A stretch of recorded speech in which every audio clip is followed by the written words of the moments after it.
வாசிக்கலாம். யோபுவினுடைய புஸ்தகம் 23ஆம் அதிகாரம் 3ஆம் வசனத்தை வாசிக்க கேட்போம். நான் அவரை எங்கே கண்டு சந்திக்கலாம் என்பதை அறிந்தால் நலமாயிருக்கும். யோபு சொன்னான், நான் அவரை எங்கே கண்டு சந்திக்கலாம் என்று சொன்னால் எனக்கு நலமாயிருக்கும். அப்பொழுது நான் அவர் ஆசனத்துக்கு முன்பாக வந்து சேர்ந்து, அவருடைய சிங்காசனத்திற்கு முன்பாக வந்து சேர்ந்து, என் நியாயத்தை அவருக்கு முன்பாய் வரிசையாய் வைத்து, என் நியாயத்தை எல்லாம் அவருக்கு முன்பாக வரிசையாய் வைத்து, காரியத்தை ரூபிக்கும் வார்த்தைகளால் என் வாயை நிரப்புவே. நான் என்னுடைய நியாயங்களை எல்லாம் என் வாயை திறந்து அவரிடத்திலே சொல்லுவேன் என்று யோபு பக்தன் சொல்லுகிறதை பார்க்கிறோம். யோபு பக்தன் சொல்லுகிறான், நான் அவரை எங்கு கண்டு சந்திக்கலாம் என்று என்பதை அறிந்தால் நலமாயிருக்கும். இன்றைக்கு பகல் உங்களோடு கூட கர்த்தர் பேசும்படி தெரிந்து கொண்ட தலைப்பு, கருத்து, கர்த்தரை சந்திக்கிற மனிதர்கள் எப்படி மாற்றப்படுகிறார்கள், கர்த்தரை சந்திப்பதனுடைய அவசியம், கர்த்தரை சந்திப்பதனால் எனக்கு வரக்கூடிய ஆசீர்வாதம், இவைகளை குறித்து ஆமென் உங்களோடு கர்த்தர் பேசும்படியாக இன்றைக்கு பகல் விரும்புகிறார். இன்றைக்கும் பிரியமானவர்களே, இது ஒரு ஆமென் ஹோட்டலாக இருக்கலாம், இது பலருக்கும் வாடகை கொடுக்கக்கூடிய ஒரு இடமாக இருக்கலாம். ஆனால் இந்த இடத்திலும் இந்த மதிய நேரம் தெரிந்து கொள்ளப்பட்ட இந்த 2ஆம் தேதி மார்ச் மாதம் 2024ஆம் வருடம் கர்த்தரை நீங்கள் இங்கே கண்டு சந்திப்பதற்கான 100க்கு 100 வாய்ப்புண்டு. அல்லேலூயா, ஆமென். கர்த்தரை நீங்கள் சந்திக்கிற இடம், கர்த்தரை நீங்கள் சந்திக்கிற நேரம், கர்த்தரை நீங்கள் சந்திப்பதற்கான நோக்கம் மிக மிக முக்கியம். அல்லேலூயா, ஆமென். நான் கர்த்தரை எங்கு கண்டு சந்திக்கலாம் என்று சொன்னால் நலமாயிருக்கும். ஏன் இந்த மனுஷன் அதை விரும்பினான்? ஏன் ஆண்டவரை சந்திக்க வேண்டும் என்று விரும்பினான்? கவனியுங்கள், யோபுவினுடைய வாழ்க்கை மகிமையான ஒரு வாழ்க்கை, பிரகாசமான ஒரு வாழ்க்கை, ஆண்டவருடைய வெளிச்சத்தில் நிறைந்த ஒரு வாழ்க்கை. அவனுடைய கூடாரத்தில் இரட்சிப்பின் கம்பீர சத்தம் இருந்தது. அது மாத்திரமல்ல, அவன் தலையின் மேல் உதித்த வெளிச்சம் அவனை செழிப்புள்ளவனாய், மேன்மையுள்ளவனாய், மகிமையுள்ளவனாய், அநேகருக்கு உதவி செய்கிறவனாய், அதிகாரம் உள்ளவனாய் தேசத்தில் உயர்த்தி வைத்திருந்தது. ஊட்ஸ் என்கிற தேசத்தில் யோபு அப்படிப்பட்ட பலமுள்ளவனாய் இருந்தான் என்று வேதம் சொல்லுகிறது. உங்களுக்கு தெரிந்திருக்கிறபடி ஒரு சம்பவம் நடைபெற்றது. என்ன சம்பவம்? அந்த சம்பவத்தை கர்த்தர் அறிவார், அந்த சம்பவத்தை சாத்தான் அறிவான். ஆனால் அந்த சம்பவத்தை யோபுவுக்கு தெரியாது. அல்லேலூயா.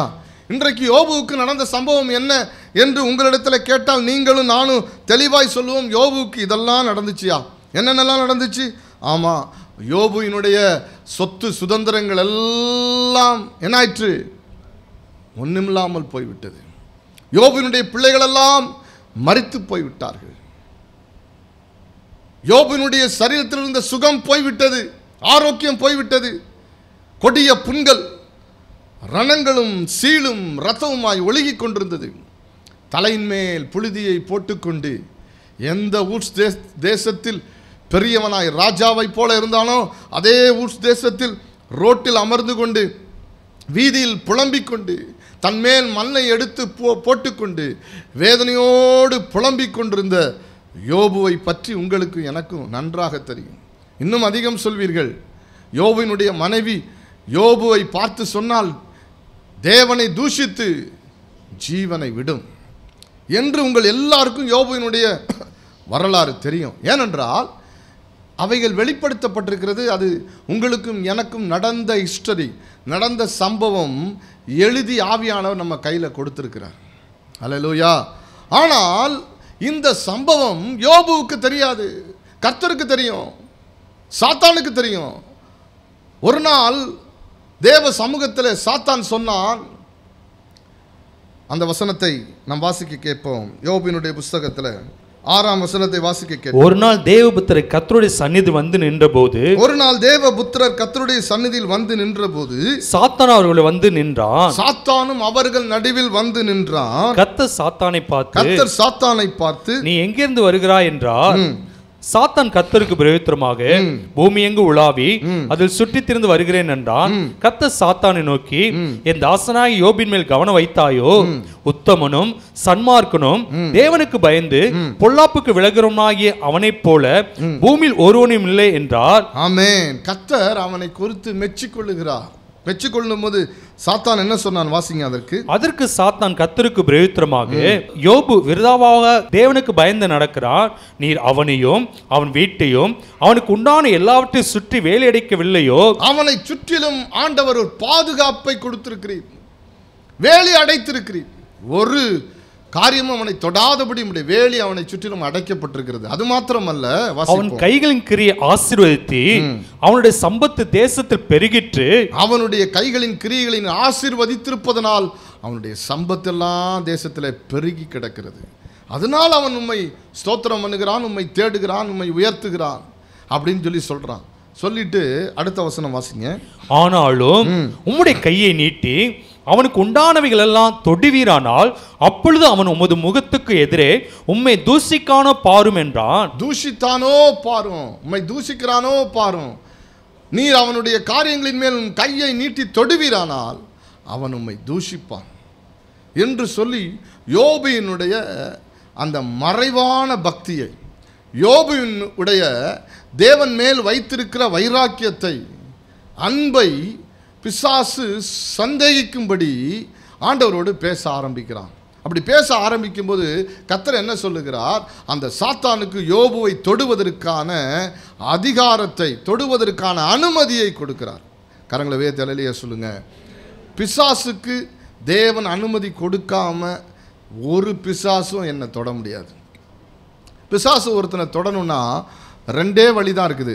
ஒன்று, சாத்தான் என்னை தொடுவதற்கு ஏதுவாய் நான் அவனுக்குரிய ஏதோ ஒன்றுக்கு நான் இடம் கொடுத்து ஒரு பாவத்திற்கு, பாவத்தின் மேல் பாவம் செய்து பாவம் செய்து பாவம் செய்து அப்படியே நான் அவனுக்கு இடம் கொடுத்திருப்பேன். ஆனால் பிசாசு என்னை தொடுவதற்கு வாய்ப்பு இருக்கிறது. எத்தனை பேருக்கு நான் பேசுறது புரியுது?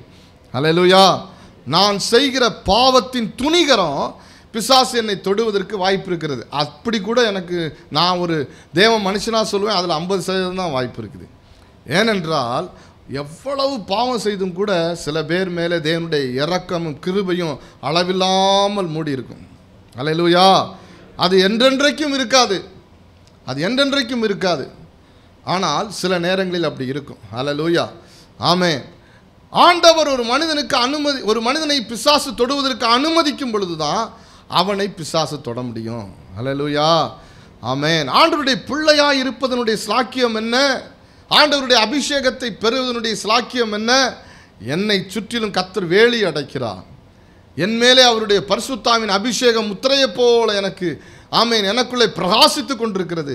நான் படுத்திருக்கலாம், தூங்கலாம், எங்கேயாவது தனிமையாக போகலாம், ஏதோ ஒரு இடத்துல இருக்கலாம், அல்லது முட்டாள்தனமான காரியத்தை செய்யலாம். எல்லா சூழ்நிலையிலும் என்னை பாதுகாக்கிற ஒருத்தர் என்னோடு இருக்கிறார் என்கிற அறிவு தேவ பிள்ளைக்கு தேவை. ஆமென். சில பேர், நான் என்னுடைய ஊழியத்தின் பாதையில் பார்த்துருக்கிறேன், அநேகர் விதவிதமாக பயப்படுவாங்க. பிரதர், இந்த ஊருக்கு வந்துட்டேன், இந்த ஊரில் இருக்கிற பலவான் என்னைய கட்டம் கட்டிட்டான் பிரதர், என்னைய தொட்டு உன்னைய அழிச்சிருவான் பிரதர். பயம். அல்லேலூயா. ஆமென். எத்தனை பேர் நான் பேசுறது புரியுது? ஒரு அல்லேலூயா சொல்லுவோம். ஆமென். பயம் அநேகருக்கு. ஆண்டவருடைய அனுமதி இல்லாமல் சாத்தான் உங்களுடைய வாழ்க்கையில் ஒன்றையும் தொட முடியாது. ரெண்டாவது, நீங்கள் சாத்தானுக்குரிய காரியங்களை, பிசாசுக்குரிய காரியங்களை உங்கள் வாழ்க்கையில் அதிகமாக நீங்கள் இடம் கொடுப்பீர்களானால் அவன் உங்கள் மேலே கிரியை செய்வதற்கு 100% வாய்ப்பு இருக்குது. இவ்வளோதான், நல்லா புரிந்து கொள்ளணும். இப்போ என்ன செய்கிறாரு கர்த்தர்? என்ன செய்கிறாரு? சாத்தான் யோபுவை சோதிப்பதற்கு, தொடுவதற்கு அனுமதிக்கிறார். அனுமதித்த உடனே எப்படா நடக்கும் காத்திருக்கலான்னு காத்திருந்தவன் ஒரு காரியம் நடந்ததை போல வேகமாய் போய் என்ன செய்கிறான்? அந்த யோபினுடைய எல்லாவற்றையும் அழித்து, கடைசியில் நாம் ஏற்கனவே சொன்னதை போல யோபினுடைய சரீர ஆரோக்கியத்தையும் கெடுத்து, ஒரு ரோட்டில் அந்த ஊட்ஸ் வீதியில் மண்ணை வாரி புழுதியை மேலே போட்டுக்கொண்டு அவன் வேதனையோடு இருக்கும் பொழுது மனைவி கடைசியாய் சொன்னால், தேவனை தூஷித்து விடும். பிசாசு சொன்னால், எல்லாவற்றையும் நான் தொடுவதற்கு நீ அனுமதித்து கொடுத்து விட்டு யோபு உம்மை துதிக்கிறானா என்று பாரும், தூஷிப்பான் என்று சொன்னதை அவளுடைய மனைவியே அதற்கு வாய்ப்பை திறந்து கொடுக்கிறார். தேவனை தூஷி, அதான் சாத்தான் அவனுக்கு வைத்திருக்கிற லக்கு. ஆனால் ஒரு நாளும் யோபுவினுடைய இருதயம் இவ்வளவு நடந்தும் கூட தேவனுடைய சமூகத்தில் கேள்வி கேட்பதற்கு யோபு துணியவே இல்லை. அவன் வாயிலே பாவம் காணப்படவே இல்லை. வேதம் சொல்லுகிறது, அவள் தேவனை தூஷித்து ஜீவனை விடும்ட்டு போயிட்டா. யோபு தனிமையாய் அந்த வீதியில் உட்கார்ந்துருந்தான். நல்லா கவனிங்க. அந்த நேரம் பார்த்து அவனுடைய நண்பர்களெல்லாம் வராங்க. நான் டீட்டெயிலாக இதுக்குள்ளே போல, மேலோட்டமாக சொல்லி நான் கடந்து செல்ல விரும்புகிறேன். அந்த நண்பர்கள் எல்லாரும் வந்து ஒவ்வொருத்தரும் ஒவ்வொன்றை சொல்லுகிறார்கள். ஒவ்வொன்றை சொல்ல சொல்ல இவன் ஒன்றை சொல்ல, அவன் என்ன சொல்கிறான், ஏன் எனக்கு இந்த சம்பவம் நடந்தது, ஏன் என்னுடைய பிள்ளைகள் செத்து போனார்கள், ஏன் என் சொத்துக்கள் அழிந்து போனது, ஏன் என்னுடைய சரீரத்தில் வியாதிகள் பிடித்து நான் வீதிக்கு வந்தேன், ஏன் என் மனைவி என்னை விட்டு போய்விட்டால். கேள்வி மாத்திரம்தான் யோபுவுக்கு இருந்துச்சு.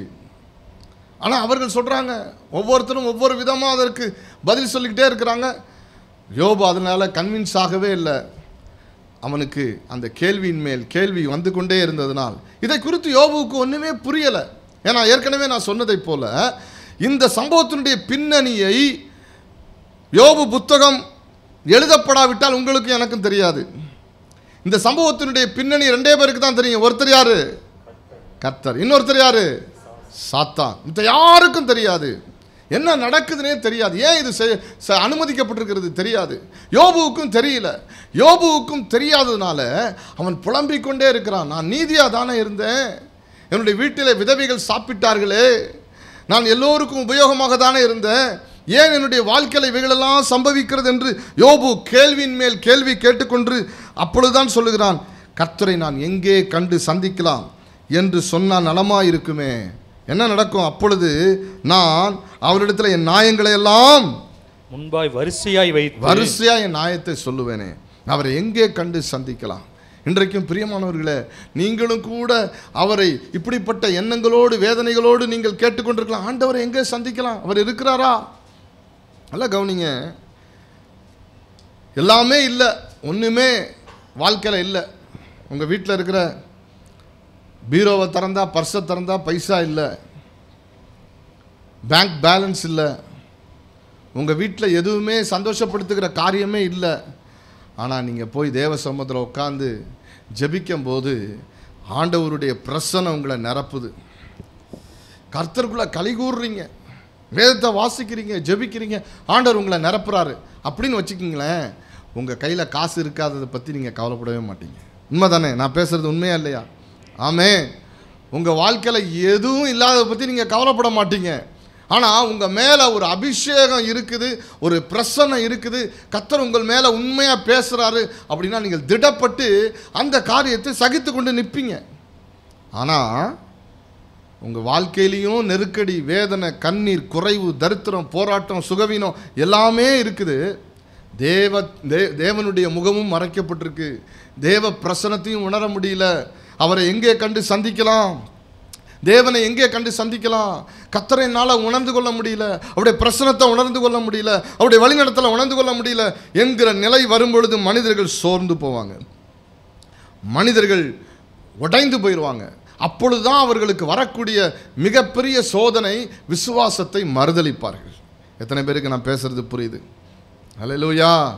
ஆண்டவரை தேடி என்ன புண்ணியம், ஆலயத்திற்கு வந்து என்ன புண்ணியம், ஆண்டவருக்காக நான் கொடுத்து என்ன புண்ணியம், ஊழியம் செய்து என்ன புண்ணியம், ஒரு பிரயோஜனமும் இல்லை என்று சொல்லி ஜனங்கள் மனதார ஆண்டவரை வாயினாலே மறுதலித்து, வாழ்க்கையிலே மறுதலித்து போனவர்களை நான் என் ஊழியத்தின் பாதையிலே பார்த்துருக்கிறேன். ஆமென். அல்லேலூயா. ரெண்டு காரணம் நல்லா கவனிங்க. எல்லாம் இல்லை, பர்ஸில் பணம் இல்லைன்னா அவ்வளோதான், மண்டையில் கிறுக்கு பிடிச்சிருது. ஆமென். ஒன்றும் இல்லை, அவ்வளோதான், முடிஞ்சு போச்சு. உங்கள் பர்ஸில் இருக்கிற பணத்தினால நீங்களும் நானும் வாழ போகிறதில்ல. மனுஷன் அப்பத்தினால் மாத்திரமல்ல, தேவனுடைய வாழ்ந்து புறப்பட்டு வருகிற ஒவ்வொரு வாயின் வார்த்தைகளினாலும் பிழைப்பான். பேங்க் பேலன்ஸ்னால நம்ம வாழ போகிறதில்ல, இன்சூரன்ஸ்னால நம்ம வாழ போகிறதில்ல, பென்ஷன்னால நமக்கு வாழ போகிறதில்ல. இதெல்லாம் உதவி செய்யும், நான் இதெல்லாம் தப்புன்னு சொல்லலை. ஆனால் அதுக்கெல்லாம் வாய்ப்பு இல்லைன்ட்டா கர்த்தரையே நம்பி இருக்கிறேன். ஆமென். அல்லேலூயா. நான் இளைஞனாய் இருந்தேன், நான் முதிர் வயது உள்ளவனாகவும் மாறிட்டேன். ஆமென். நீதிமானுடைய சந்ததி அப்பத்துக்காக இறந்து திரிகிறதை நான் காணவில்லை. இறந்து திரிகிறத நான் காணலன்றான். அல்லேலூயா. ஆமென். கர்த்தர் உங்களை நடத்திடுவார். நம்பணும், ஆண்டவர் நடத்துவார்னு நம்பணும். நம்பினா நடத்துவார். ஆமென். அல்லேலூயா. எங்களுடைய வாழ்க்கையில் அதான், இந்த 19 இயர்ஸ் அதுதான். யாரையும் நான் பணத்துக்காக துரத்துனதில்லை. அவங்க மேலே இருக்கிற ஆவிக்குரிய அக்கறைக்காக தான் அவங்கள தொடர்பு கொண்டிருப்பேன். பணத்தின் அடிப்படையில் யாருக்குமே தொடர்பு கொண்டதில்லை. போன மாதம் முடிஞ்சு நெக்ஸ்ட் மந்த்து ஸ்டார்ட் பண்ணும்போது சில நேரங்களில் ஒன்றுமே இல்லாமல் கூட இருக்கலாம், வெரி மினிமம் பேலன்ஸ் இருக்கலாம். ஆனால் இந்த நியூ மந்தில் கர்த்தர் புது விதமாக கர்த்தர் பிளஸ் பண்ணுவார். இந்த வாழ்க்கையில் இந்த ஃபெய்த் ஸ்டெப்ஸ், ஃபெய்த் லைஃப்பை நாங்கள் டேஸ்ட் பண்ணுறோம். ஆமென். ஏன்னா நான் டைத்தில் வாழலை, மீண்டும் மீண்டும் சொல்லுகிறேன், நான் டைத்தில் வாழலை, ஃபெய்த்தில் தான் வாழ்கிறேன். ஆமென். ஏன்னா டைத்து ஃபுல்லாக சர்ச்சுக்கு தான் அப்படின்னு ஒரு பிரசங்கம் இருக்குது, ஒரு உபதேசம் இருக்குது. டைத்தில் வாழல, ஆண்டவர் அழைத்த அழைப்பின் விசுவாசத்தில் வாழ்கிறேன். கரங்களை உயர்த்தலையா சொல்லுங்க. ஆமென். அப்போ என்ன சொல்ல வருகிறேன், நான் பேச வேண்டிய காரியம் இதுதான். இது யோபுவுக்கு தெரியாது. தனக்கு இருக்கக்கூடிய, தனக்கு வைக்கப்பட்டிருக்கிற பரீட்சை என்பது யோபுவுக்கு தெரியாது. ஆமென். கர்த்தர் நீதிமானை சோதித்து அறிந்து கொள்ளுகிறார். அல்லேலூயா. ஆமென். கர்த்தர் நீதிமானை பரீட்சித்து பார்க்கிறார். உங்கள் விசுவாசம் பரீட்சிக்கப்படும் பொழுது நீங்கள் உறுதியாய் நில்லுங்கள். வசனம் சொல்லுது, நம்முடைய விசுவாசம் கட்டாயமாக பரீட்சிக்கப்பட வேண்டும். ஆதியாகமத்தின் புத்தகம் 22ஆம் அதிகாரத்தை வீட்டிலே வாசிப்பீர்களானால், கர்த்தர் ஆபிரகாமின் விசுவாசத்தை பரீட்சிக்க பண்ணி அவனுடைய மகனாகிய ஈசாக்கை பலிபீடத்தில் வைக்கும்படி அவனுக்கு கட்டளையிட்டார். ஆமென். நம்முடைய விசுவாசம் வெவ்வேறு சூழ்நிலைகளில், வெவ்வேறு நிலைகளில் பரீட்சிக்கப்பட வேண்டும். அப்படி பரீட்சிக்கப்படும் பொழுது நமக்குள்ளே ஒரு ஆவியானவர் இருக்கிறார். நமக்குள்ளே இருக்கிற ஆவியானவர் சொல்லுவார், தேற்றரவாளன் தேற்றுவார். ஆவியானவருக்கு பேர் கம்ஃபர்டர், தேற்றுகிறவர், உதவியாளர், த ஹெல்ப்பர். அவர் சொல்லுவார், நீ ஸ்தோத்திரம் பண்ணு, நீ பாட்டு பாடு, நீ ஜெபம் பண்ணு, ஆண்டவரை தேடு, உற்சாகப்படு அப்படின்னு உள்ளே இருந்து ஒரு சத்தம் வந்துக்கிட்டே இருக்கும்போது என்ன நடந்தாலும் சரி நான் கர்த்தருக்குள்ள மகிழ்ச்சியாக இருப்பேன். கரங்களை வைத்து அலையிலையா சொல்லுங்க. நல்லா கவனிக்கணும், இதுவும் ஆஃப் ஆயிடுதுன்னு வச்சுக்கோங்க. ஆமென். இங்கேருந்து ஒரு சத்தமும் வரலை. அப்படி இருக்குமா? 100க்கு 100% இருக்கிறதற்கு வாய்ப்பு இருக்குது. யாருடைய வாழ்க்கையில் இருந்துச்சு? யோபுடைய வாழ்க்கையில் இருந்துச்சா? ஹல்லேலூயா. ஆமென். எல்லாருக்கும் காமன் கிடையாது. இது யோபுடைய வாழ்க்கைக்கென்று இருக்கக்கூடிய ஒரு விஷயமா இருந்துச்சு. நல்லா கவனிக்கணும். அப்போ ஜெபம், மேலே போகிற ஜெபம் போகுதானே தெரியல. 4 பேர் வந்து நமக்கு ஆறுதல் சொல்லுவான்னு பார்த்தா வந்த 4 பேரும் நம்மோட மல்லுக்கு நிற்கிறான், நண்பர்கள்ன்ற பேரில். யாருக்கும் யாரிடத்துலேருந்து ஒரு பதிலும் வரல. மான வெண்கலமாக மாறிடுச்சு, மனைவியும் போயிட்டா. இப்படிப்பட்ட சூழ்நிலையில் யோபுவினுடைய உள்ளான மனிதனில் இருந்த பக்தியின் பலன் யோபுவை தேவனிடத்திலிருந்து ஆசீர்வாதத்தை பெற்றுக்கொண்டு வருவதற்கான காரணமாக அமைஞ்சிச்சு. ஆமென். அல்லேலூயா. நல்ல கவனிங்க. யோபு சொல்லுகிற காரியத்தை பாருங்க. வாசிப்போம், 8ஆம் வசனத்தை வாசிப்போம். 8ஆம் வசனம் 23:8. இதோ நான் முன்னாக போனாலும் அவர் இல்லை, பின்னாக போனாலும் அவரை காணே. தேடுறான், முன்னாடி போய் பார்க்கறான். லிட்டரலா நடக்கிறத பத்தி சொல்லல. எங்கிட்டு திரும்பினாலும் கர்த்தரை கண்டுபிடிக்க முடியல, அவரை காணே. இதாங்க வாழ்க்கையினுடைய வேதனை. எத்தனை பேருக்கு நான் பேசுறது புரியுது? ஆமென். அல்லேலூயா. வாழ்க்கையில் இப்படிப்பட்ட அனுபவங்களை கடந்து போகாத ஒருத்தரால் இந்த சத்தியத்தை புரிஞ்சிக்க முடியாது. ஆமென். அவரை காணோம், அவரை பார்க்க முடியல. முன்னாக போனாலும் அவரை இல்லை, பின்னாக போனாலும் அவரை காணேன். 9.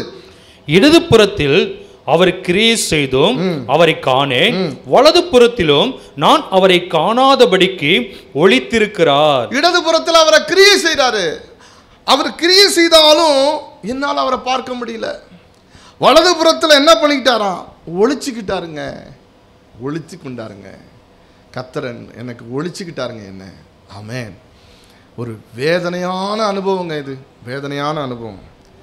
ஆனால் அப்போதான் விசுவாசம் வேலை செய்து பாருங்க. பிரியமானவர்களே, நன்றாய் தெரிந்து கொள்ளுங்க.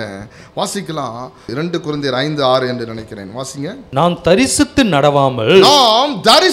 நடவாமல் விசுவாசித்து நடக்கிறோம். விசுவாசித்து நடக்கிறோம். கரங்களை உயர்த்தி சொல்லுங்க. வசனத்தை நீங்க நல்லா புரிஞ்சுக்கொள்ளணும். அதனாலதான் எபேசியர் 6ஆம் அதிகாரத்தில் சர்வாயுத வர்க்கங்கள், ஒரு இராணுவ வீரனுடைய ட்ரெஸ்ஸை போல போடப்பட்டிருக்கிற அந்த ட்ரெஸ்ஸில் ஹெல்மெட்டு, ரட்சிப்பு என்கிற தலைசீரா, சமாதானத்தின் சுவிசேஷத்திற்குரிய பூட்ஸ், ஆயத்தம் என்கிற பாதரட்ச, சத்தியம் என்கிற கச்ச, வசனமாகிய பட்டயம் எல்லாம் இருக்குது. நீதி என்கிற மார்க்கவசம் இருக்குது. ஆனால் விசுவாசம் என்கிற கேடகம் என்று ஒன்று எழுதப்பட்டிருக்குது. கரங்களை உயர்த்தி சொல்லுங்க. நல்ல கவனிங்க. சில நேரங்களிலே வாழ்க்கையில் எல்லாமே ஆஃப் ஆன மாதிரி ஆயிரும். அந்த நேரத்தில் உங்களுக்கு ஆனாக வேண்டியது உங்களுக்குள் இருக்கிற ஃபெய்த்து, விசுவாசம் தான். ஆமென், ஹல்லேலூயா. வானம் கூட வெண்கலமாக இருக்கும். கர்த்தருடைய முகம் தெரியாமல் இருக்கலாம். கர்த்தர் தன்னை ஒளித்து கொண்டிருக்கிறதை போல இருக்கலாம். அப்படிப்பட்ட சூழ்நிலையிலும் உங்களுக்குள் இருக்கிற ஒரு சின்ன வெளிச்சம், அந்த வெளிச்சத்திற்கு பெயர் தான் நான் சொல்லுவேன் தி ஃபைத், விசுவாசம். கரங்களை உயர்த்தி சொல்லுங்க. ஆமென். ஒளிச்சுக்கிட்டாரு. இடதுபுறத்திலும் பார்க்க முடியல, வலதுபுறத்திலும் பார்க்க முடியல, முன்னாடி போனாலும் பார்க்க முடியல, பின்னாடி வந்தாலும் பார்க்க முடியல. தன்னை ஒளித்து கொண்டார், அவரை காணவில்லை.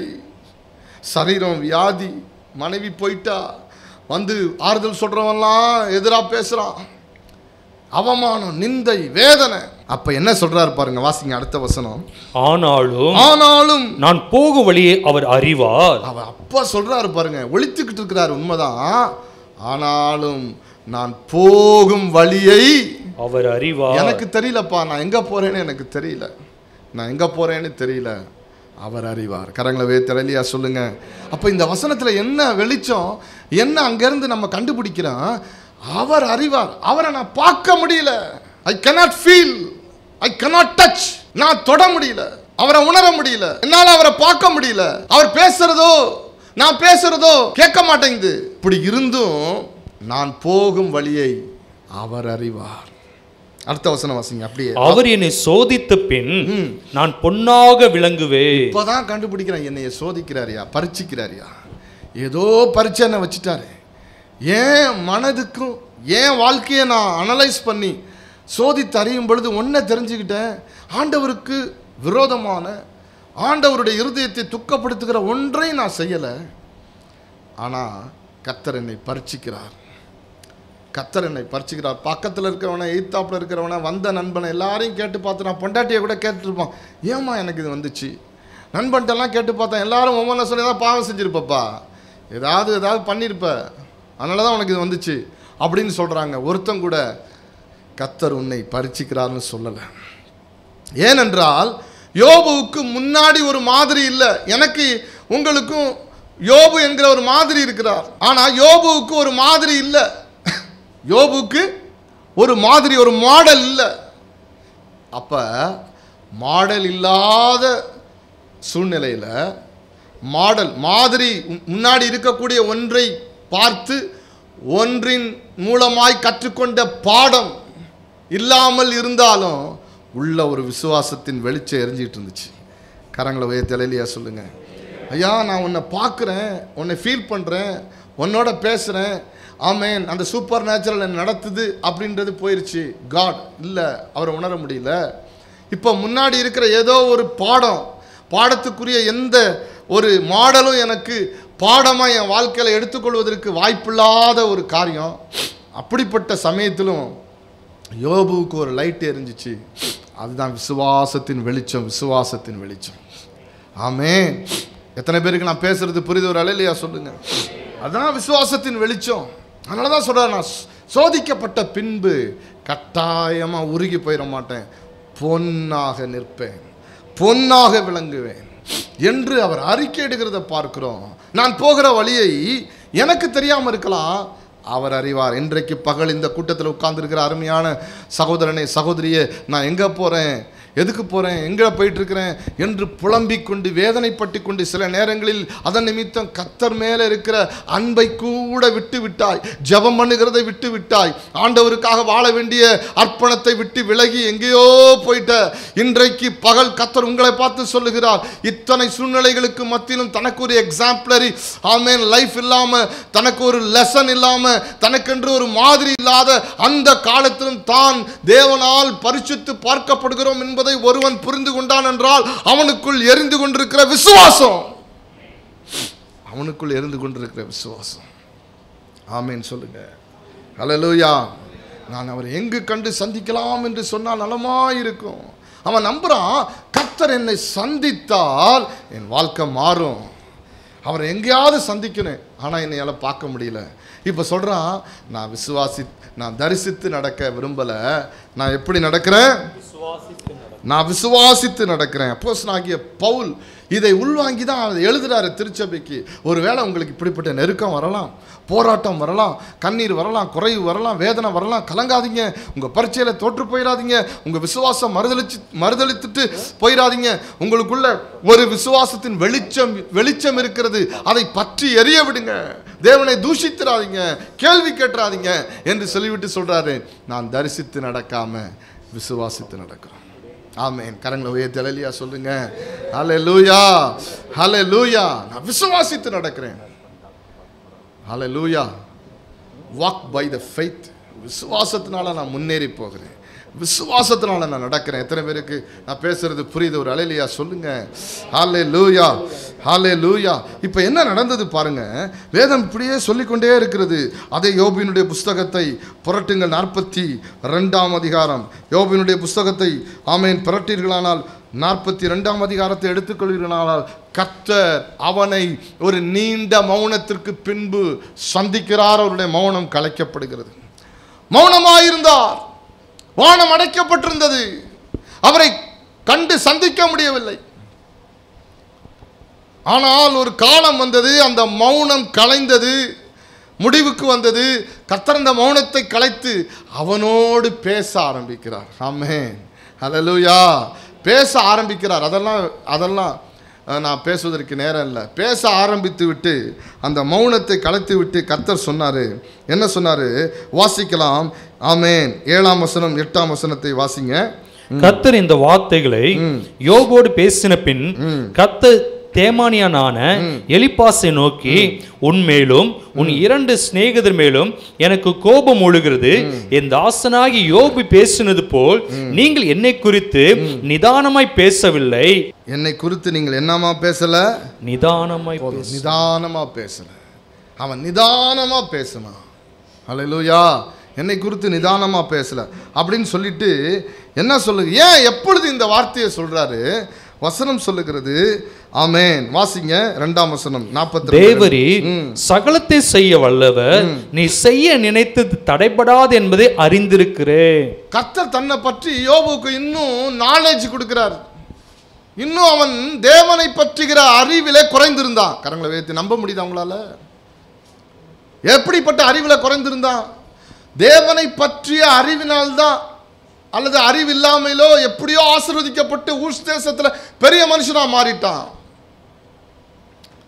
ஆனா இப்ப கர்த்தர் அவனோடு பேச ஆரம்பிக்கும் போது சொல்றாரு, லிவியாதானை மூக்கினாங்கயிறுகளினாலே கட்டி அதை வசப்படுத்த முடியுமோ? இப்படி ஒவ்வொன்றா கேட்கிறாரா? கேட்டு முடிச்சோன்னே இதெல்லாம் ஏன் கேள்வி கேட்டார்னா, இவ்வளோ காரியத்தையும் என்னால் செய்ய முடிகிற சர்வ வல்லமையுள்ள கர்த்தர் நான் அப்படின்னு சொல்லிட்டு அவர் முடிக்கும்போது யோபு சொல்றான், இப்போ புரிஞ்சுக்கிட்டேன், நீ சகலத்தையும் செய்ய வல்லவர், நீ செய்ய நினைத்தது தடைப்படாது, நீ சகலத்தையும் செய்ய வல்லவர். என்ன செய்ய வல்லவர்? கொல்லுகிறவர் நீர்தான், உயிர்ப்பிக்கிறவரும் நீர்தான். ஆமென், அல்லேலூயா. ஜீவனை உண்டாக்குகிறவர் நீர்தான், ஜீவனை எடுக்கிறவரும் நீர்தான். ஆமென். தேவரீர் எல்லாவற்றையும் செய்ய முடியும். இந்த சரீரத்தில் இருக்கிற வியாதியை சுகமாக்க முடியும், நான் இழந்து போன என் பிள்ளைகளை திரும்ப தந்துட முடியும். என்னை விட்டுட்டு ஓடி போயிட்டாலே என் மனைவி, அவளை திரும்ப கொண்டு வர முடியும். என்னை தவறாய் புரிந்து கொண்டு எனக்கு பிரசங்கம் பண்ண நண்பர்களை நீ சரியாய் அவர்களுக்கு போதிச்சிட முடியும். இந்த ஊர் தேசத்தில் அவமானப்பட்டு எல்லாவற்றையும் இழந்து ஒன்றுமில்லாமல் வீதிக்கு வந்தேனே, என்னை மீண்டும் அதைவிட பல மடங்கு உயர்த்தி வைக்க உம்மால முடியும். தேவரீர் சகலத்தையும் செய்ய வல்லவர். அவர் செய்ய நினைத்தது ஒன்றும் தடைபடாது என்று நான் அறிந்திருக்கிறேன். அப்ப சொல்றான். சொல்லிட்டு மீண்டும் சொல்ற, அறிவில்லாமல் ஆலோசனையை மறைக்கிற இவன் யார்? ஆகையால் நான் எனக்கு தெரியாததையும் என் புத்திக்கு எட்டாததையும் நான் அறியாததையும் அலப்பினேன் என்கிறேன். ஒத்துக்கிறான். அக்செப்டன்ஸ் வந்துருச்சு. பிரியமான சகோதரி சகோதரனே, உங்க வாழ்க்கையில எப்ப சில கட்டுகள் வெளியே போகுது தெரியுமா? எப்போ சில போராட்டங்களுக்கு முடிவு வருது தெரியுமா? எப்போ அக்செப்டன்ஸ் வருதோ, ஏற்றுக்கொள்ளும் தன்மை வருகிறதோ, அப்பொழுது உங்களுடைய வாழ்க்கையில் கர்த்தருடைய கரத்தின் கிரியைகள் வெளிப்பட ஆரம்பிக்கிறது. ஆமே. சில பேர் அக்செப்ட் பண்ணிக்கவே மாட்டாங்கங்க. ஆமே, அக்செப்ட் பண்ணிட்டே மாட்டாங்க. எப்போ பார்த்தாலும் நெகட்டிவாகவே கன்ஃபஸ் பண்ணுவாங்க. இப்போ நாங்கள் முன்னாடி பிரசங்கத்திற்கு முன்னாடி ஒரு சம்பவம் சொன்னேனே, அந்த சகோதரனை போல. ஏன் எனக்கு இதை செய்யலை? என்னை யூஸ் பண்ணிக்கிறார் ஆண்டவர், என்னை பயன்படுத்திக்கிறார். நான் அவருடைய ஊழியத்தில் எனக்கு இருக்கிற தாளந்தை பயன்படுத்திக்கிறார், வரத்தை பயன்படுத்திக்கிறார். ஆனால் எனக்கு ஒன்றுமே செய்ய மாட்டேங்கிறாரு. எப்படி சிந்திக்கிறான் பாருங்க மனுஷன். அறிவில்லாமையால் அவருடைய ஆலோசனைகளை மறைக்கிற இவன் யார்? எனக்கு தெரியாதையும் எனக்கு புத்தி கெட்டாதையும் நான் அழைப்பினேன் அப்படின்னு என்னைக்கு ஒத்துக்கிறானோ, ஆண்டவரே இருக்கிற வண்ணமாக என்னை ஒப்பு கொடுக்கிறேன், ஆண்டவரே இருக்கிற வண்ணமாக என்னை ஒப்பு கொடுக்குறேன், என் வாழ்க்கையில் கிரியை செய்யுங்க ஆண்டவரே. இதுதாங்க ரொம்ப முக்கியம். கரங்களை உயர்த்தி அல்லேலூயா சொல்லுங்கள். பிரியமானவர்களே, உங்கள் வாழ்க்கையில் எவ்வளவோ நெருக்கடி இருக்கலாம், எவ்வளவோ தவிப்பு இருக்கலாம், வேதனை இருக்கலாம், குறைவு இருக்கலாம், கண்ணீர் இருக்கலாம், போராட்டம் இருக்கலாம், அதுக்கு பதில் கொடுக்காமல் இருக்கலாம், வானம் அடைக்கப்பட்டதை போல இருக்கலாம். ஆனால் கர்த்தர் உங்களுக்குள் வைத்திருக்கிற அந்த விசுவாசத்தின் வெளிச்சத்தை தூண்டி விடுவீர்களானால் அதுக்கான பதிலை கர்த்தர் கொடுப்பார்.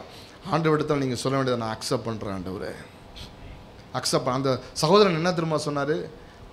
நீங்கள் இதெல்லாம் ஜெபம் பண்ணிங்களான்னு கேட்டேன். அவர் சொன்னார், ஜெபம் பண்ணிட்டேன் பிரதர், மாதக்கணக்காக ஜெபிச்சிட்டேன், உபவாசம் பண்ணிட்டேன், வருஷக்கணக்காக ஜெபிச்சிட்டேன், ஒன்றுமே பதில் வரல அப்படிங்கிறார்.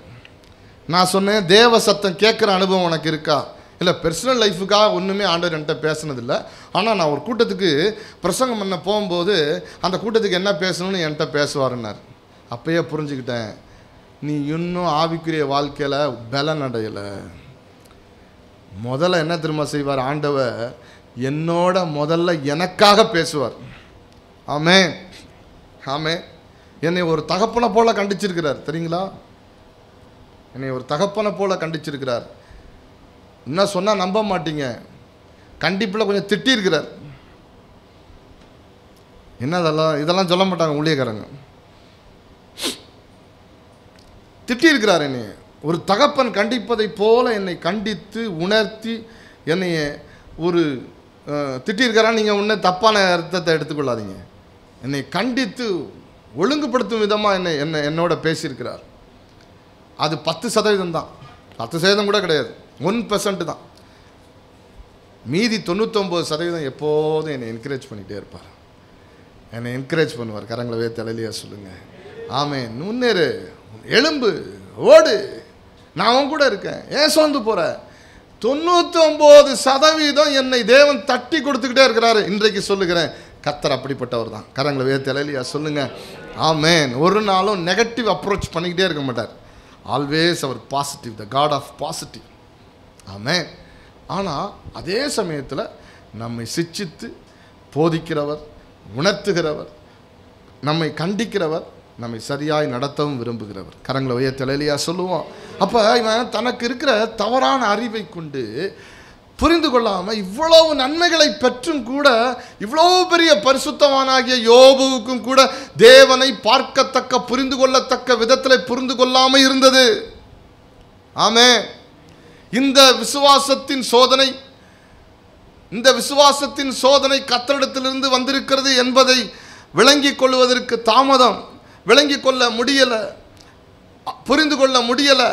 அப்படி புரிந்து கொள்ளாததுனால என்னென்னமோ பதறி பேச வேண்டிய சூழ்நிலை வந்தது. தூஷிக்கலை, ஆனால் கேள்வி கேட்டுக்கொண்டிருக்கிற சூழ்நிலை வந்தது. அப்போ கேள்வியை நிறுத்துவதற்கு கர்த்தர் அவனோடு ஒரு நாள் பேசினார். ஆண்டவர் உங்களுக்கு மௌனமாக இருக்காரா? விட்டுறாதீங்க. எப்போ உங்கள்கிட்ட கடைசி ஆண்டவர் பேசினார்? உங்களுக்கு முன்பாக ஒரு கேள்வி வைக்கிறேன்.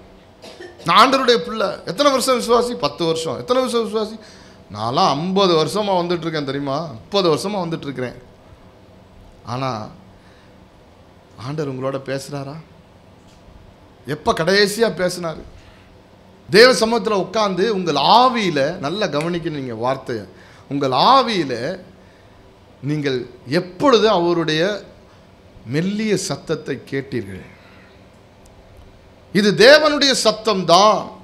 இது கர்த்தர் தான் என்கிட்ட பேசுகிறாரு. நான் சொல்கிறேன்ல, என்னை கண்டிக்கிறதும் எனக்கு தெரியுது, என்னை உற்சாகப்படுத்துறதும் எனக்கு தெரியுது, என்னோட ஆண்டவர் பேசுகிறதும் எனக்கு தெரியுது, மற்றவங்களுக்காக பேசுகிறதும் எனக்கு தெரியுது. ஆமென், அல்லேலூயா. தேசத்துக்காக பேசுகிறதும் எனக்கு தெரியுது.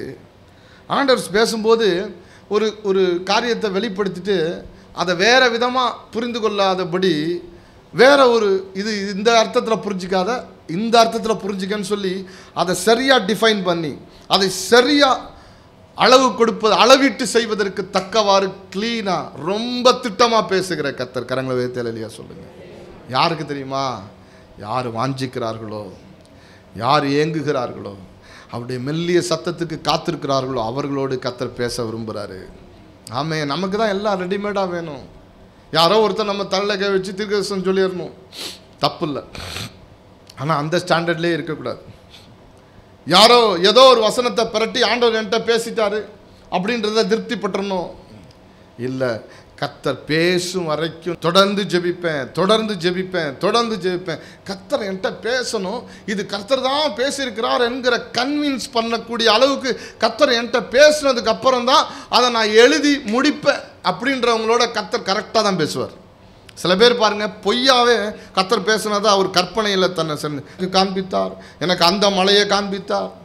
இந்த ஆள் இங்கேயே உட்காந்துருப்பார், ஒரு மலைக்கான வழியும் திறக்காது. ஏன்னா ஆண்டவர் அந்த மலைக்கு இவருக்கு போகவே சொல்லலை. அல்லேலூயா, ஆமென். 19 வருஷமாக ஊழியத்தை செய்கிறேன், என் அழைப்பை மாற்றவே இல்லை. கர்த்தருக்கு மகிமையாக சொல்கிறேன்.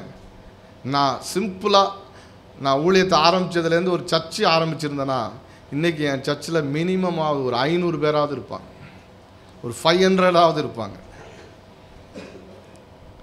இந்த 19 வருஷமும் சபையை நான் ஆரம்பிக்கவே இல்லை. பெருமையாக எதுக்கு சொல்கிறேன்னா, என் காதில் ஒரு சத்தம் எந்த வேலையை செய்யணும்னு சொல்லுது. என்னுடைய உள்ளான மனிதனில் என் ஆவியில் ஒரு சத்தம் கேட்குது, அதை நோக்கி ஓடிக்கொண்டே இருக்கிறேன். கரங்களை உயர்த்தி அல்லேலூயா சொல்லுங்கள். இதுதான் ஆவிக்குரிய வாழ்க்கை, இதுதான் ஆவிக்குரிய முதிர்ச்சி, இது ஆவிக்குரிய வாழ்க்கையின் அவசியம். ஆண்டவரே, விசாரிக்கிற ஒரு அனுபவம், தேவனிடத்திலிருந்து தேவ சத்தம் கேட்கிற கைடன்ஸ் அனுபவத்தை கேட்கிற ஒரு அனுபவம் உங்களுக்கு வேணுமே. நான் பேசுவேன், உம்மை கேள்வி கேட்பேன், நீர் எனக்கு உத்தரவு சொல்லும். 5ஆம் வசனம் சொல்லுகிறான், வாசிக்க கேட்போம். என் காதினால் உம்மை குறித்து கேள்விப்பட்டேன், என் காதினால் உம்மை குறித்து கேள்விப்பட்டேன், இப்பொழுதோ என் கண் உம்மை காண்கிறது. நல்ல கவனிங்க. இப்பொழுது நான் உம்மை சந்தித்து விட்டேன். வடதுபுறத்தில் நீ கிரியை செய்கிறீர், உம்மை பார்க்க முடியவில்லை. இடதுபுறத்திலும் நீர் ஒளித்துக் கொள்ளுகிறீர். முன்னே போனேன், பின்னே வந்தேன், உம்மை காணோம். அவரை எங்கு கண்டு சந்திக்கலாம் என்று சொன்னவன் சொல்லுகிறான், உம்மை குறித்து நான் கேள்விப்பட்டேன், இப்பொழுதோ என் கண்கள் உம்மை காண்கிறது. உம்மை சந்திச்சிட்டேன்கிறான். கரங்களை உயர்த்தல இல்லையா சொல்லுங்க. இதுதான் வாழ்க்கை, இதுதான் கிறிஸ்டியன் வாக், இதுதான் கிறிஸ்தவ வாழ்க்கை. பிரியமானவர்களை, இந்த வாழ்க்கை தான் நான் எதிர்பார்க்கணும். இந்த வாழ்க்கைக்காக தான் நான் ஆண்டவரை தேடணும். இந்த வாழ்க்கைக்காக தான் ஒரு ஐக்கியத்துக்கு வருகிறேன், ஒரு உபவாச ஜெபத்துக்கு வருகிறேன், ஒரு ஊழியக்காரனோடு தொடர்பில் இருக்கிறேன், அல்லது நான் தனித்து தேவனோடு நேரம் செலவு பண்ணுகிறேன். மற்றவர்களையெல்லாம் ஒதுக்கி நான் உபவாசத்தோடு ஆண்டவருடைய பாதத்தில் அமர்ந்து வேதத்தோடு நான் நேரம் செலவு பண்ணுவதற்கு காரணம், அவரை கண்டு சந்திக்க முடியும். நான் அவரை தேடும்போது அவர் வெளிப்படுவார். முழு இருதயத்தோடு அவரை தேடுவீர்களானால் அவர் உங்களை, நீங்கள் தேடும்போது அவரை கண்டுபிடிப்பீர்கள். எரேமியா 29:13 சொல்லுகிறது. அவரை பார்க்க முடியும், அவரை சந்திக்க முடியும், அவரை தொட முடியும், அவரோடு உறவாட முடியும், அவரிடத்தில் கேள்வி கேட்க முடியும், அவரிடத்திலிருந்து பதிலை பெற முடியும். அவரை சந்திக்க வேண்டும் என்பதுதான் கர்த்தருடைய சித்தம். இன்றைக்கு பகல் உங்களுக்கு சொல்லுகிறேன், இன்றைய மாதத்திற்கான ரேமாவை சொல்லுகிறேன். கர்த்தர் உங்களோடு கூட ஒரு மீட்டிங் பிளேஸ், உங்களோடு அவர் உங்களை சந்திக்க விரும்புகிறார். ஆமென். உங்களுடைய ப்ரேயர் டைம் எல்லாம் அவருடைய மீட்டிங் பிளேஸ், ஒரு மீட்டிங் டைம். உங்களோடு அவர் நேரம் செலவு பண்ணுகிறதற்கு உங்களோடு அவர் சந்திக்கிற ஒரு இடம், உங்கள் ஜெப அறை அவர் உங்களை மீட் பண்ணுற இடம் என்று நான் சொல்ல விரும்புகிறேன். நீங்கள் ஜெபத்தில் நீங்கள் தரித்திருக்கும் போது அப்படி மீட் பண்ணி அப்படி ஒரு அனுபவம் வந்துருச்சுன்னா நீங்கள் நடக்கும்போது தான் அவரை மீட் பண்ண முடியும். ஆமென். நீங்கள் ஏதோ ஒன்று சிந்தித்து கொண்டிருப்பீர்கள், திடீரென்று உங்கள் மேலே ஒரு அபிஷேகம் வரும், ஒரு பிரசனம் இறங்கி வரும், கர்த்தருடைய சத்தம் உங்கள் ஆவிலே தொனிக்க ஆரம்பிக்கும். உங்கள் மேலே ஒரு தைரியம் உண்டாகும், உங்களுக்கு ஒரு தைரியம் உண்டாகும். கர்த்தர் உங்களை கைட் பண்ணார். இதுவே நீ நடக்கும் பாதை, இதிலே நடவுங்கள் என்கிற சத்தத்தை நீங்கள் கேட்பீர்கள். கர்த்தர் உங்களை சந்திக்க விரும்புகிறார். யோபுவை தேவன் சந்தித்ததினால் அவனுடைய வாழ்க்கையில் இருக்கிற குறைவுகள் எல்லாம் நிறைவானது. ஆமென். நன்றாக கவனியுங்கள். மீண்டும் சொல்லுகிறேன், தேவன் ஒரு மனிதனை சந்திக்கும் போது அந்த சந்திப்பில் அவனுடைய தேவையும் சந்திக்கப்படுகிறது. ஆமென்.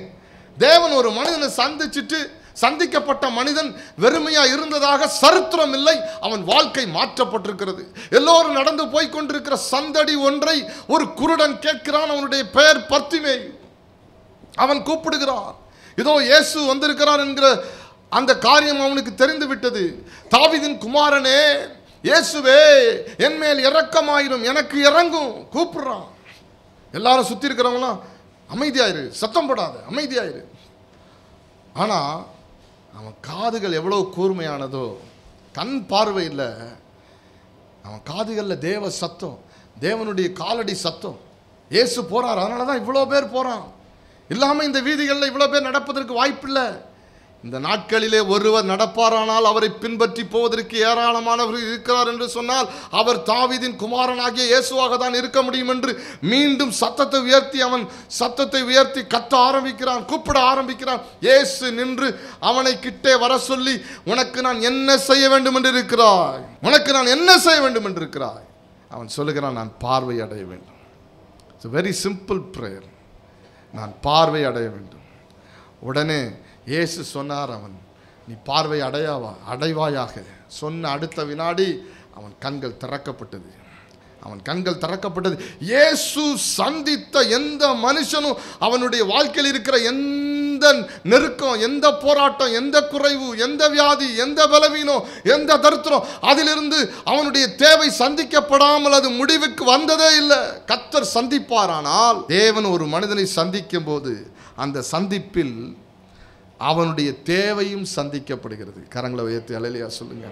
ஆண்டவர் உங்களை சந்திச்சா போதும் உங்கள் தேவையை கர்த்தர் சந்திச்சிருவார். அப்போ நீங்கள் எதை வாஞ்சிக்கணும்? ஆண்டவரே, நான் உண்மை சந்திக்க விரும்புகிறேன். நிறைய பேர் எதை தான் வாஞ்சிக்கிறாங்க? என் தேவை சரியாயிருந்தா ஆண்டவரே, என் கண்ணு திறந்துடணும் ஆண்டவரே, என் வாழ்க்கைக்கு வழி திறக்கணும் ஆண்டவரே, அது மாறணும் ஆண்டவரே, இது மாறணும் ஆண்டவரே. ரொம்ப நல்லது, அதை நான் தப்புன்னு சொல்லலை.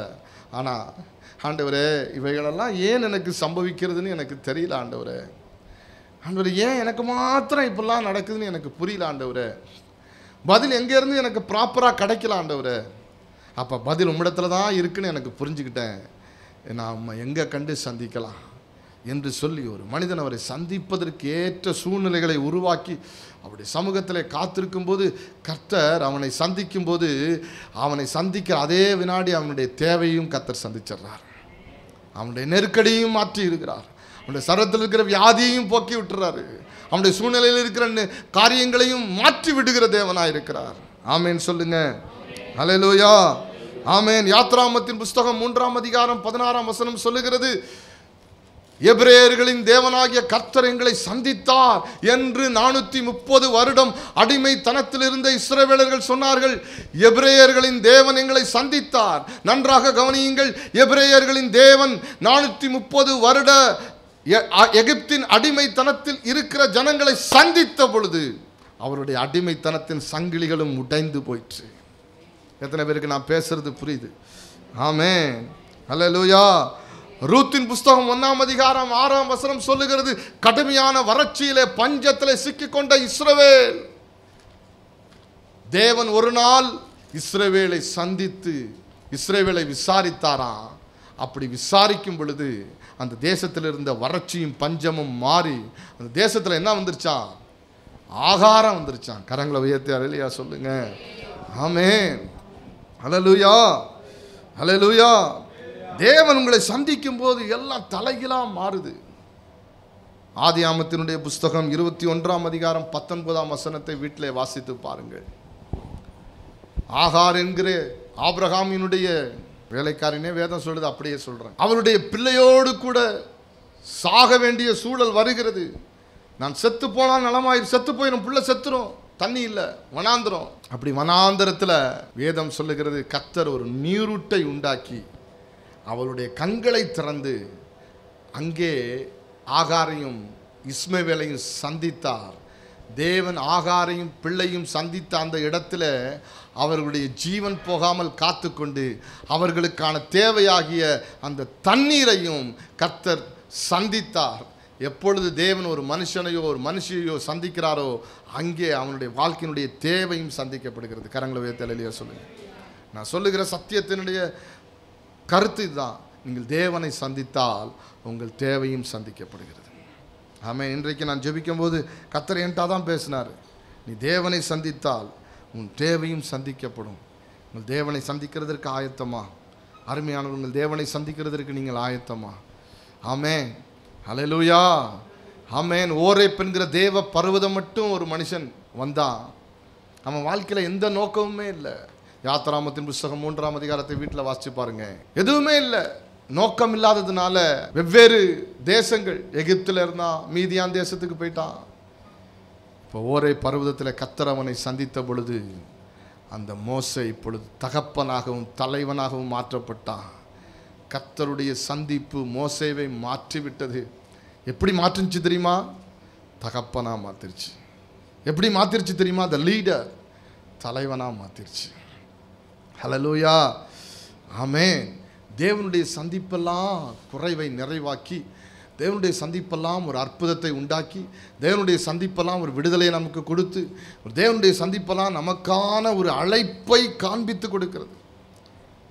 நான் இதை சொல்லி நான் முடிக்க விரும்புகிறேன். நான் சொன்ன சத்தியம் எத்தனை பேருக்கு உள்ள போயிடுச்சுன்றவங்களாம் கரங்களை வைத்து அல்லேலூயா சொல்லுங்க. தேவன் ஒரு மனிதனை சந்திக்கும் போது அந்த சந்திப்பில் அவனுடைய தேவை சந்திக்கப்படுகிறது. அதுதான் நீங்கள் மனசில் வைக்க வேண்டியது. ஆமென், ஹல்லேலூயா, ஆமென். 2004 ஒரு கேம்பில் நான் இருந்தேன். அப்படி அந்த கேம்பில் இருக்கும் பொழுது அந்த கேம்பில் நான் உதவி செய்து கொண்டு வர்ஷிப் நடத்திட்டு இருந்தேன். ஒரு நேரம் எல்லாரும் ஆர்ப்பாட்டமாக ஆவியில் நிரம்பி குதிக்கிறாங்க. ட்ரம், கீபோர்டு, ட்ரம்மும் போட்டு அடித்து குதிச்சிட்டு இருக்கிறாங்க. அப்பொழுது ஆவியானவர் என் மேலே உடைய பலத்த பிரசன்ன அபிஷேகம் என் மேலே இறங்கி வந்துச்சு. ஆவியானவர் என்னை நிரப்பினார். அவ்வளவு ஆர்ப்பாட்டம் ஆரவாரங்களுக்கு மத்தியிலும் ஒரு மெல்லிய சத்தத்தை என் ஆவியில் கேட்டேன். கர்த்தர் சொன்னார், உன்னை வேறு பிரித்து கொண்டு நான் உன்னோடு பேச வேண்டும், வா அப்படின்னு கூப்பிட்டார். நான் உடனே அதை உறுதிப்படுத்தின பிற்பாடு நான் பின் வாசல் வழியாக போய் ஒரு படி ஏறி போனேன். அந்த கதவு சாத்தப்பட்டிருந்துச்சு. கதவு பூட்டியிருக்கு போல இருக்குன்னு நினச்சிட்டு எங்கடா போகிறது அப்படின்ட்டு அந்த கதவை இப்படி தட்டி தள்ளுனேன். கதவு திறந்துருந்துச்சு. திறந்தோடனே அந்த கதவை அடைத்து கொண்டு நான் தேவ சமூகத்தில் முழங்கால் படியிட்டு, ஆண்டவரே என்னோட பேசும், என்னோட பேசும் அப்படின்னு நான் ஜெபிக்க ஆரம்பித்தேன். கர்த்தர் ஆண்டவர் என்னோட பேச ஆரம்பித்தார். யார் எனது காரியமாய் போவான்? என் காரியமாய் போகிறவன் யார்? முதல்ல ஆண்டவர் ஊழியத்துக்கு என்னை அழைத்தார். ஆமென், அல்லேலூயா. ஊழியத்திற்காக கர்த்தர் என்னை அழைத்தார். யார் எனது காரியமாய் போவான்? நீ போவியா? நீ வருவியா? என் ஊழியத்துக்கு வருவியான்னு கூப்பிட்டார். 19 ஆண்டுகள் ஓடி போயிடுச்சு. 19 ஆண்டுகள் ஓடி போயிடுச்சு. அழைப்பின் சத்தத்தை நான் கேட்டேன். அழைப்பை நான் உணர்ந்ததுனால இந்த 19 ஆண்டுகளும் எனக்கு லேசாக இருக்குது. இன்னும் போக வேண்டிய தூரம் வெகு தூரம். நான் அழைப்பின் சத்தத்தை நான் சரியாக உணரலைன்னா யார்கிட்டையோ போய் எனக்கு கர்த்தரனை அழைச்சிருக்காருங்க, கர்த்தரனை அழைச்சிருக்காருங்க, அப்படின்னு சிலர் போய் கேட்பாங்க. சிலர் தேவ சத்தத்தை ஒழுங்கா கேட்காம அவங்களாவே ஊழியத்தில் குதிச்சிருவாங்க. கடைசியில் என்னென்னமோ செஞ்சு கோணலும் மாணலுமா ஏதோ ஒன்று செஞ்சு தேவன் அங்கீகரிக்காத முத்திரையிடாத ஒரு ஊழியத்தை செஞ்சுட்டு முடிச்சுட்டு போயிடுவாங்க. பிரியமான சகோதரனே, சகோதரியே, தேவ சத்தம் எங்கே தேவன் உங்களை சந்திக்கிறாரோ அங்கே உங்கள் தேவையும் சந்திக்கப்படுகிறது. ஆமென். என்னை தேவன் சந்தித்ததுனால இன்னைக்கு ஒரு ஊழியக்காரனாக இருக்கிறேன். ஒரு ஊழியத்தை தலைமைத்துவத்தில் இருந்து நடத்துவதற்கு கிருபை பாராட்டியிருக்கிறார். கர்த்தர் என்னை அழைக்கும் இடங்களுக்கு நான் போகிறேன். என்னால் ஜனங்கள் ஆசீர்வதிக்கப்படுறாங்க. எனக்கு என்னிடத்தில் ஜெபிப்பதற்கு ஜனங்கள் அனுப்பப்படுறாங்க, தேடி வராங்களே. உட்காந்துட்டு வாங்க நான் ஜெபிக்கிறேன், வாங்க நான் ஜெபிக்கிறேன்னு வந்தால் 2 பேர் வருவாங்களா, ஒருத்தர் வருவாங்களா? ஒருத்தர் கூட வரமாட்டாங்க. ஒரு ஒன்றுமில்லாத ஒன்றை ஒன்றாய் மாற்றுகிறவர் கர்த்தர். ஆமென். நீங்கள் நத்திங்காக இருக்கலாம், ஆனால் உங்களை ஏதோ ஒன்றாய் மாற்றுகிறவர் தேவன். கரங்களை உயர்த்தி அது நீங்கள் தலைவனாக மாற்றப்படலாம், தகப்பனாக மாற்றப்படலாம், ஆமென், ஆமென், இரட்சகனாக மாற்றப்படலாம். யாரோ ஒன்றாக மாற்றிடுவார் கர்த்தர் உங்களை. இப்போ இருக்கிறதை போல் நீங்கள் இருக்க மாட்டீங்க. தேவன் உங்களை எப்போ சந்திக்கிறாரோ, எப்பொழுது நீங்கள் அவரை சந்திக்கிறீர்களோ அப்பொழுது உங்கள் தேவைகளும் சந்திக்கப்படுகிறது. இந்த மனதில் வைத்துக்கொள்வோம். ஜெபிக்க போகிறோம்.